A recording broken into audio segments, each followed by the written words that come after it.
how to change Brawl Stars age. So if you want to change age on your Brawl Stars, then first you need to open up your Brawl Stars. So in my case, I've just downloaded it.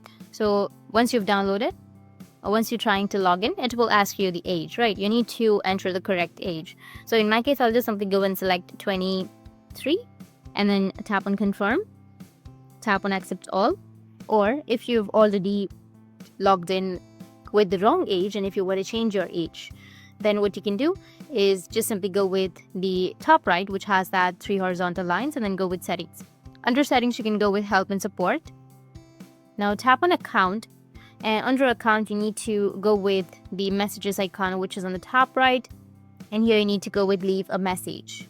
Now once you're under this, you need to enter your message, which is change my birth date or change my age, and just chat with the Brawl Stars support, and it will help you to change your age. That's it, and if you have any questions, feel free to comment below. Thanks for watching.